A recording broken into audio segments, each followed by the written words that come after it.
Você já percebeu que às vezes o mundo inteiro parece estar enlouquecendo, mas ninguém nota? Não estou falando de uma insanidade individual. Estou falando de algo muito mais profundo e muito mais perigoso. Uma doença que se espalha sem febre, sem tosse, sem sintomas físicos, mas que corrói a mente e o espírito. Carl Jung chamava isso de psicose coletiva, um estado no qual uma sociedade inteira adota comportamentos irracionais, acreditando que eles são completamente normais. E o mais assustador, você pode já estar dentro disso, sem perceber. Tudo começa devagar. Uma pequena mudança na forma como pensamos, agimos e reagimos. Um medo plantado aqui, uma crença reforçada ali. Você vê as pessoas ao seu redor acreditando nas mesmas coisas, seguindo os mesmos rituais, e aos poucos, você também começa a seguir. Não porque alguém te obriga, mas porque parece seguro, porque parece certo. Mas a verdade é que, sem notar, você está sendo puxado para dentro de um transe coletivo. Quer saber como perceber se está preso? Primeiro, olhe para seus pensamentos. Eles são realmente seus, ou são cópias?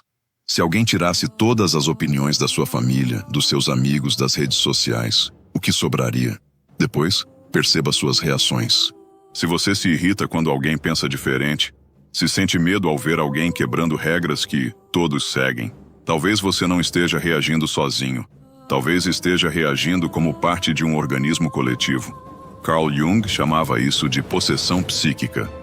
Não é um demônio com chifres, é uma ideia que tomou o controle e age através de você como se fosse sua própria vontade. E há um sintoma ainda mais sutil. Você começa a perder a capacidade de ficar sozinho. A solidão se torna insuportável, porque no silêncio sua mente tenta falar. Mas o coletivo não quer que você pense por si mesmo. Ele quer você cercado de vozes, notícias, opiniões, para que nunca tenha tempo de se ouvir.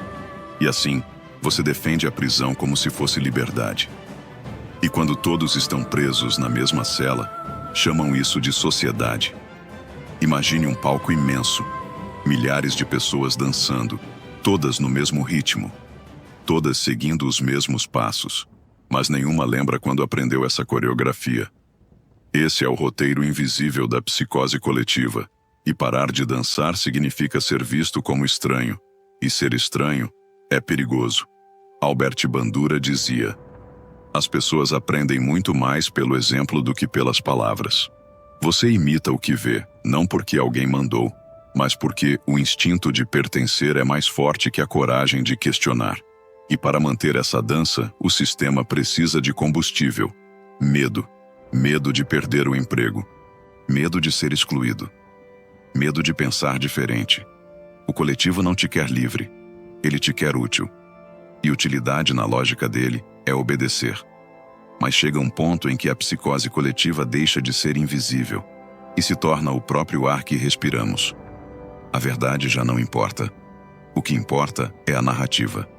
E qualquer fato que contrarie essa narrativa é distorcido ou atacado. Jean Piaget dizia que a inteligência é o que você usa quando não sabe o que fazer. Mas na psicose coletiva, essa inteligência é desligada. Sobrevivência não é mais buscar o real. É buscar o aceito. A realidade se fragmenta. Duas pessoas vivem no mesmo bairro, mas enxergam mundos completamente diferentes. E quando esses mundos colidem, não há diálogo, só conflito. As redes sociais alimentam isso, polarizando até o limite. E quando alguém acredita que está salvando o mundo, pode justificar qualquer ato, até destruir o próprio mundo. Mas a psicose coletiva é como um sonho ruim. E como todo sonho, só acaba quando alguém desperta. Acordar não é confortável, porque abrir os olhos significa perceber que muito do que você acreditava não era verdade. E isso dói. Carl Jung dizia: ninguém se torna iluminado imaginando figuras de luz, mas sim tornando consciente a escuridão. E esse é o primeiro passo. Olhar para a própria sombra. Admitir que talvez você também tenha feito parte do coro que cantava a canção errada. O segundo passo é recuperar o silêncio. Não o silêncio passivo, mas o silêncio ativo. Aquele que te reconecta com o que vem de dentro. Meditar. escrever, orar, ficar sozinho sem se sentir perdido. E o terceiro passo é coragem. Coragem de pensar diferente, de perder amigos, seguidores, status, de ser chamado de louco por um mundo que já perdeu o juízo.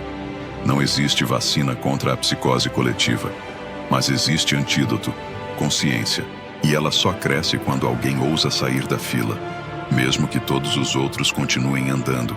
A pergunta é: você vai continuar dançando ou vai parar para ouvir a música que vem da sua própria alma?